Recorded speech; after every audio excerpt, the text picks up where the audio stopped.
Hello, warriors. Welcome to the You Movement. I am B. Before I say anything today, I just wanted to say a huge thank you for the donations that have been coming in recently. You have no idea how grateful, how much appreciation I have for that. Every single teeny tiny little bit really helps. The last few years financially have been a little bit crazy making as money's been flying at the door for legal costs with this legal battle that I've been in trying to save my house. So I really greatly appreciate it. What's happening with that is, I don't know, it's in God's hands. The future is still not exactly clear at all. I'm living in the present day, in the present moment. That is the whole point of this lesson. So I guess first I want to talk a little bit about the fuckeries that happen on a spiritual awakening, as I so call it. Things will happen in your 3D reality that stress you out to the nth degree, or things will fall apart suddenly and shockingly. People will leave your life, or you'll suddenly lose your job, or you get from nowhere all of a sudden a diagnosis or health conditions present themselves, or your oven breaks, or your car has issues. And I mean, it just feels like it's one thing after another, after another, after another. And you're like, what is going on? You know, why is this so complicated? Why life used to just kind of go along a little bit like this, and now it's like chaos. There's a reason for the fuckeries. The reason for the fuckeries is to trigger the crap out of you, literally, to squeeze out the gunk. So this legal battle, as miserable as it is, probably my worst nightmare, without question. Anyone who knew me before knew that I would avoid lawyers like the plague, and I currently now have two. One estate litigation lawyer, and one real estate lawyer, all trying to help me. So I really appreciate it, because I've been sinking into the quicksand for the last few years. And it was like getting caught by a rope into something that I had zero control over. And that's what it will feel like. So the lessons that I have been learning on this have been all about letting go of control, letting God, you know, every time I thought that I can direct this, I can figure this out, I know the way, you know, it would always ultimately cost me more money, because I'd be sending off a long email to my lawyer that he'd have to read and answer all my questions and concerns. And so oftentimes we think that we have control in our lives, and we don't. So if you are currently experiencing a lot of fuckeries in your life, and being stressed out, and having just one horrid experience after another, the purpose is to help facilitate your own purification. Because if you are like me, we have spent our entire lives repressing, numbing, distracting, distorting, denying, disassociating, repressing, I think I said that one, all of our stuff, all of our emotions deep down inside of us, locking things in and collapsing them into these like compressed files, you know, a lot of junk in our trunk. And this awakening happens, and it's like those compressed files become uncompressed, and then the universe comes along and pokes at all your wounds, and to help facilitate for you, and it doesn't feel like it's for you. It feels like everything's going against you. But it's for you to learn valuable lessons that are associated with all that shadow stuff that we hold in, all our shadow entities, are pushed in, and we're like, I'm not a bitch, I'm not a judgmental person, I'm not a this, I'm not a that. So we hide all of our shadow elements of selves, our inner saboteur. And listen, my saboteur has been acting up a lot over this last year, you know, knocking me off course, making impulsive decisions, and not listening to my intuition. So these shadow aspects of selves that we've locked away, these situations have to come along and be extreme for us to start paying attention to the shadow stuff. We can't repress it anymore. We can't deny it anymore. It wants to be heard. So with this legal battle, you know, my anxiety and my absolute fear of, you know, having no place to go and where am I going to live and what's going to happen is all my inner child wounds of being adopted. You know, where's my next house? When you've been picked up from your home and your attachments and put into foster care, and then picked up again, and then put over here, and then picked up again and moved over to a different foster care, and then picked up again and then moved into an adoptive family, all before the age of 3. You know, then you have a lot of fear when it comes to, you know, stability and grounding and all those root chakra stuff. So as I've been processing through this legal battle, I've had severe lower back pain, root chakra. I've had a lot of anxiety and fear when it comes to where am I going to live? Where is my safety? Where is my stability? Where is, you know, all of this kind of energies, root chakra. You know, it's helped me face each of these fears. So it's been a blessing in disguise, even though it's been the worst experience of my entire life, aside from escaping from a narcissistic abuse situation. So, you know, it's been one thing piled on top of another, all to squeeze all those shadow elements that I've denied in my life, all my fears, all my insecurities, all my anxieties, and made me express the emotions. You know, so there'd been days where I would receive new information about the case, and I'd be literally like in my hammock, bawling my eyes out, crying because not knowing if I was coming or going, or what was happening, or, you know, how I was going to take care of my family. If you don't know, I have one biological child, and I have 2 soul kids that I refer to, which is that live with me, and I take care of them. You know, one is my son's girlfriend, who's become like a daughter to me, and the other is my son's best friend, who's become like a son to me. And they all live with me, and, you know, they too have helped me through this amazingly, through this crazy battle. And, you know, I wanted the mama bear archetype also comes into play of like, I want to protect. So this situation has also made me let go of attachments. I'm perfectly, if it comes down to that I have to sell my house, it's just a house. It's not the house that matters to me, it's the people within it. And that there are moving parts at constant play that are going to constantly be teaching you to let go and surrender and let go. And none of these things are easy, because what we're letting go of is our shadow stuff. We're letting go of our wounds. We're letting go of attachments. We're letting go of expectations of outcomes. We're letting go. That's what happens on this awakening process, is letting go and letting go some more.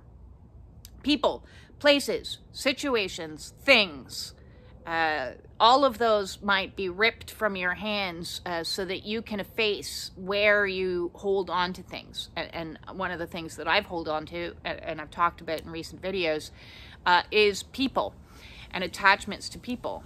And now my son has decided at age 24, which is reasonable, that he and his girlfriend are going to go off on their own. So letting go again, and going to, the dynamics within my household are moving and shifting. So, yes, I didn't anticipate going down this path of letting go, but half the time that I come in front of the camera, I don't know exactly what I was going to talk about, because what I thought I was going to talk about was boundaries. So, long preamble to get into boundaries, but I suppose it associates with letting go. Because when you have a lot of trauma from your early childhood years, and if you've been raised by a narcissistic individual, then you develop codependency and enmeshment. And enmeshment is you don't have boundaries. It's the opposite of having boundaries.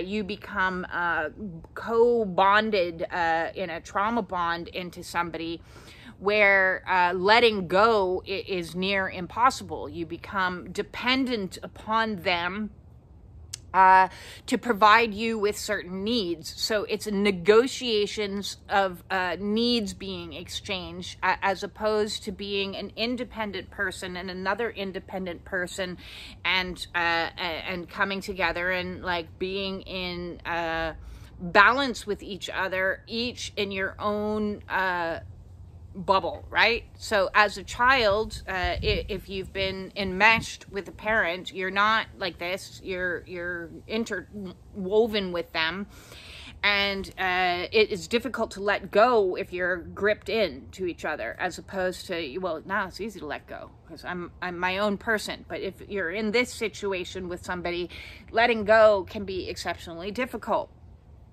But you will be forced to let go, and this letting go is part of this awakening process to help facilitate you becoming your true authentic self, your independent self, your loving of self, your compassionate of yourself, your self-contained unit. You are a sovereign being of light. You are your own individual. So if you have all kinds of attachments hanging off to you, it's high to soar up to the highest of highest, your own greatest good, being in alignment with your highest self and soul. So this process of ascension is all about letting go any attachments that you have. And to do that requires creating healthy boundaries and learning what it is to have healthy boundaries. So as we are squeezed to let go of attachments, of beliefs, of things, of habits, and of people, you will be tested, and it will feel like more fuckeries, because you'll be like, what the heck? Why are all my relationships like just dissolving? A reason for that is because you are meant to be in solitude. You are meant to be in a hermit energy and isolation so that you can heal the things and do the messy work. Do you want to be on the floor, writhing, crying, screaming in a company of people watching you? No, you don't really. You want to be a contained unit, no different than a caterpillar goes into its own cocoon. It doesn't go in with its friends. It doesn't go in with its family. It goes in by itself. When it's in there, it turns to goo. And what am I? Who am I? What's happening?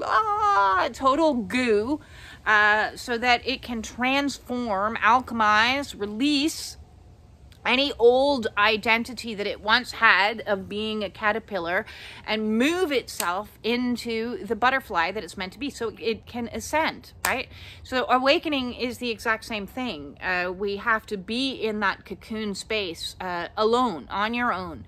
And so if you're feeling lonely and isolated, there's a reason for that. So give thanks for that. Thank you for letting me have this time I need to transform into the butterfly that I am becoming, the angel that I am becoming, getting your wings. As well as it gives you space to practice and start understanding your value, your worth, start loving yourself. What is it that you deserve? How do you deserve to be treated? How have you been treated? Is it in alignment with how you now deserve to be treated? Are you treated like a caterpillar, or are you treated like a butterfly? Well, which one are you now, and what are the new rules? So this cocoon provides us Spirit is forcing us into having boundaries, into having an understanding what boundaries is. And when you start to implement boundaries for the first time in your life after not being allowed to have boundaries, and that's the point, is a narcissist doesn't want you to have boundaries because they derive their energy source from you. So if you're locked together, they're going to find ways to get in and hold you in this cycle, this bond, and they have used all kinds of tools and techniques. I've done videos on that recently, as well as communication styles.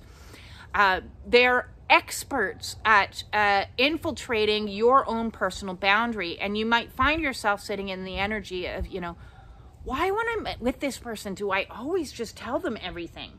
It's like they've gone to like a narcissist school and learned all the same techniques and tools to use. And one of the classes that they used was like CIA interrogation style to extract information out of you.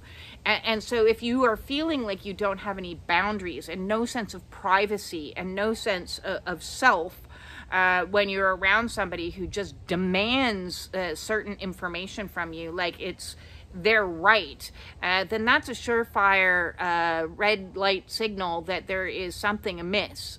If you walk away from a conversation and go, I didn't intend to tell them that. Zero privacy. You may have zero privacy in your physical world as well that they are not offering up. And that's a flag as well. You know, if they have the right to just barge into your door or infiltrate your space, no different than infiltrating your mind, these are all flags that boundaries need to be implemented.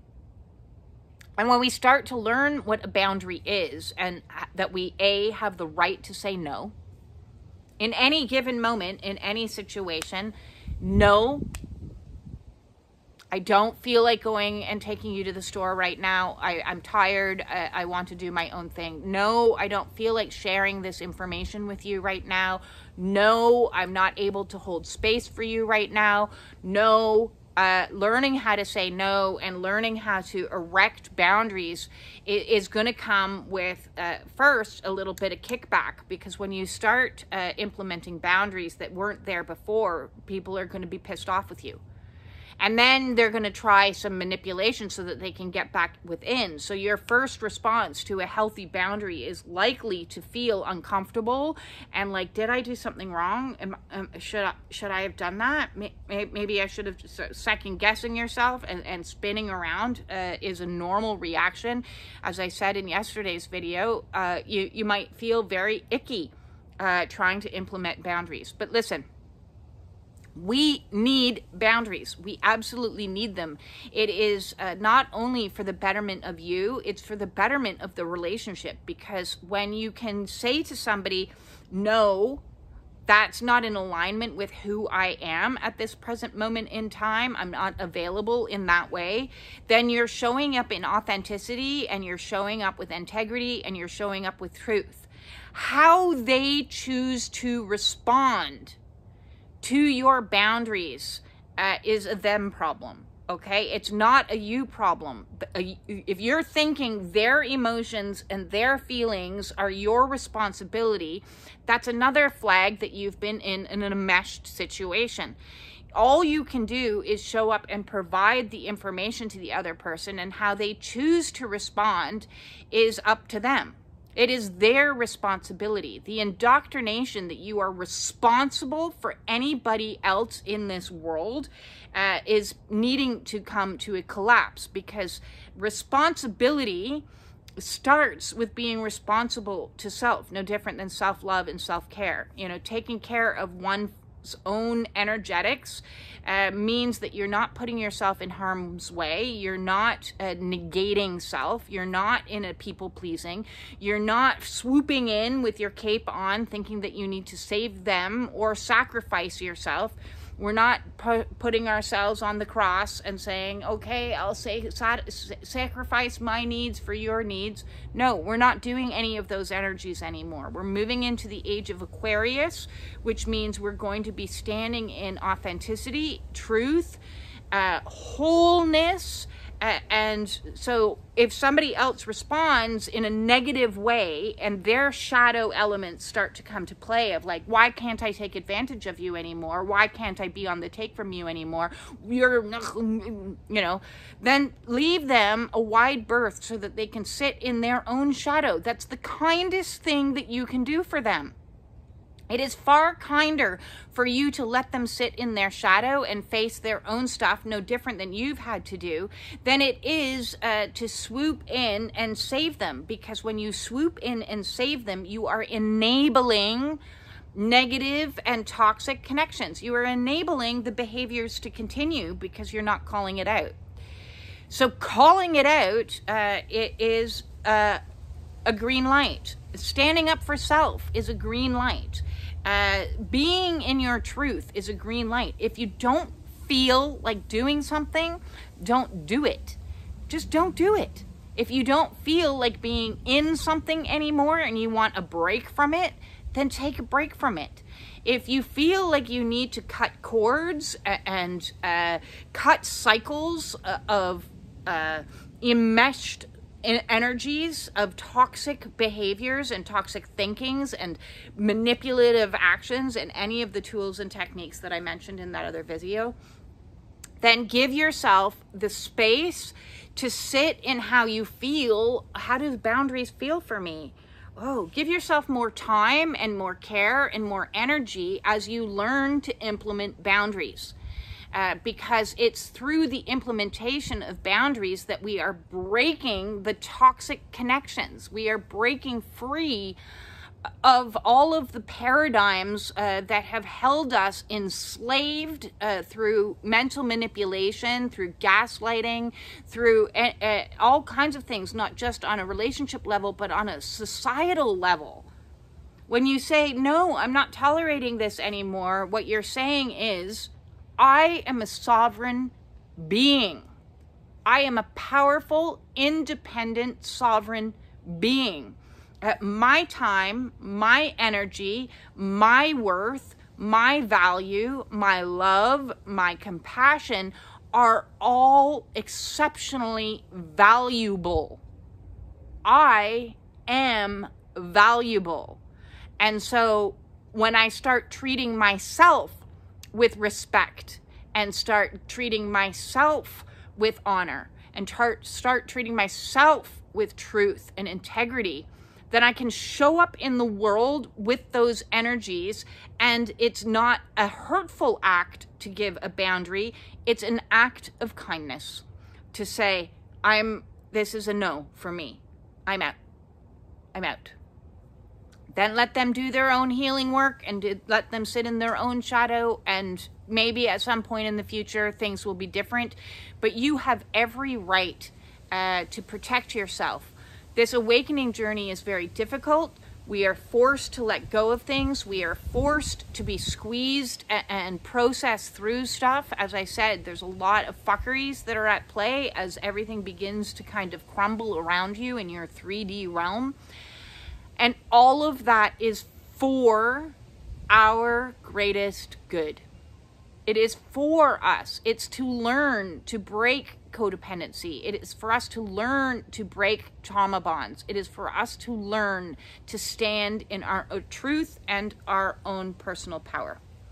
If you need some help because the universe is coming along and squeezing you and you are struggling, feel free to reach out to book a one-on-one Zoom call with me. The way to do that is to email me at justbebeing@gmail.com, and I'll be sure to put that email in the description box once it's all uploaded. Or we can do like an oracle read and see what spirit has to say to you directly, because the information that comes out, you know, is more powerful than my own intuitive guidance. You know, my background is as a Reiki master, but I am like an intuitive that is able to provide you with a lot of insight. So if you need help and you want to book a one-on-one with me, please reach out and do that. All of my services are donation based. And all of my videos, I have countless videos. I have over 450 videos at this stage with empty number of playlists. If you're dealing with letting go on the physical in regards to substance use, if you're dealing with difficult emotions, if you're dealing with narcissistic abuse, if you're dealing with twin flame journeys, seriously, I have so many playlists up there. Go check them out, and you'll maybe be able to find some of the videos that you're looking for. Otherwise, if you're struggling with a particular issue and you have a question for me that you would like me to do a video on, I will happily do that for you. Just leave a question in the comments below, or hop into the Spiritual Warriors support group and pose a question for the group as a whole, and maybe some of the others have some insight for you as well. So thank you, and thank you for all the likes, the shares, and the subscriptions, all the comments, all the donations, all the love, all the support. I love you, I love you, I love you. I'm sending you all my absolute best as you navigate through this ascension process and this awakening path that you may find yourself on. Peace out. And don't be a dick.